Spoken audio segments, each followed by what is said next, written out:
When you look at the world from geopolitical lenses, the world is literally on fire. Russia and Ukraine are still fighting. The Middle East is unstable because of the Iran-US-Israel conflict. Trump's tariff policies are shaking global trade again.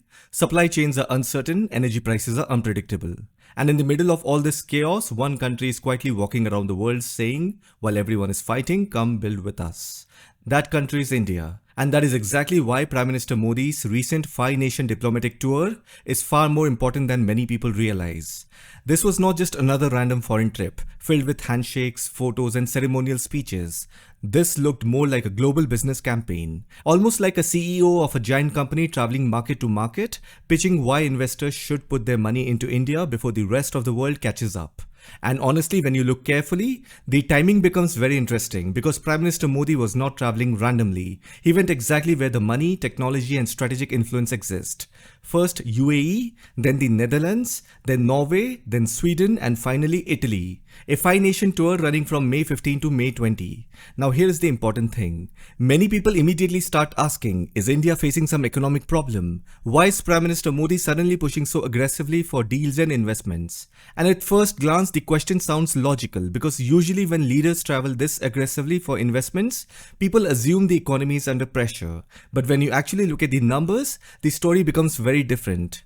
India is still one of the fastest growing major economies in the world. GDP growth for financial year 2026 is expected around 7.4%. FDI inflows are still strong. Manufacturing investments are rising. Global companies are expanding operations inside India. So India is not going around the world saying, please save us. No, India is walking into these meetings with a different mindset. More like, the world is unstable right now, so maybe this is the perfect time to reposition India as the safest long-term bet. And this is where the Norway visit becomes extremely important. Because Norway was not just another diplomatic stop. This visit has symbolism, big symbolism. This was the first visit by an Indian Prime Minister to Norway in more than 40 years. That alone tells you this was not just some random diplomatic calendar event. And then came the India-Nordic summit in Oslo. India sat down with Norway, Sweden, Finland, Denmark and Iceland together. Now think about what these countries represent. They are not huge military powers. They are not loud geopolitical players like the US or China.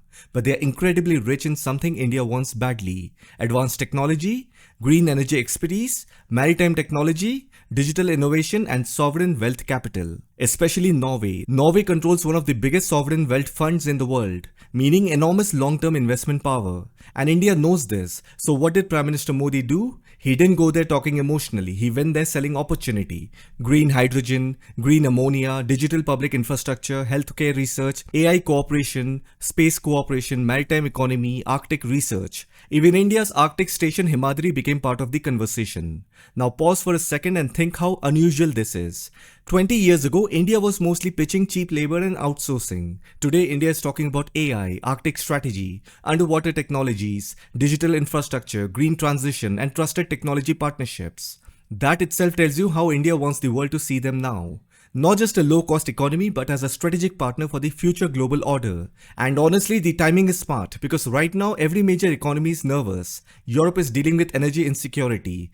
Global companies are worried about overdependence on China. Trade routes are becoming risky. Supply chains are fragmenting.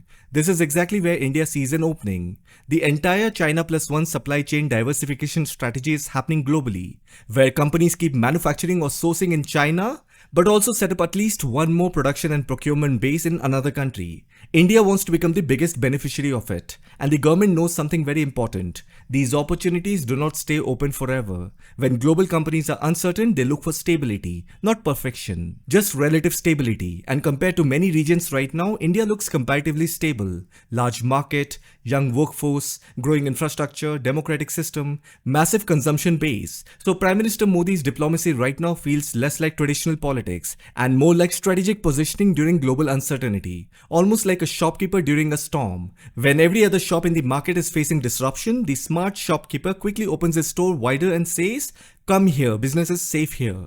This is the mood India is trying to create globally. And look carefully at another important layer. India has already signed or expanded multiple trade frameworks recently, the EFTA agreement.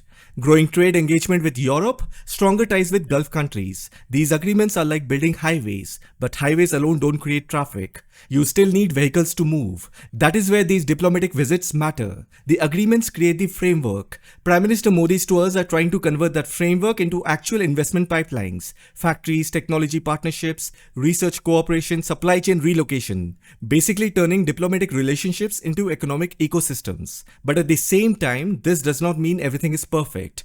There are real pressures. Trump's tariff environment is creating uncertainty globally. The Iran conflict threatens energy routes. Shipping costs remain volatile.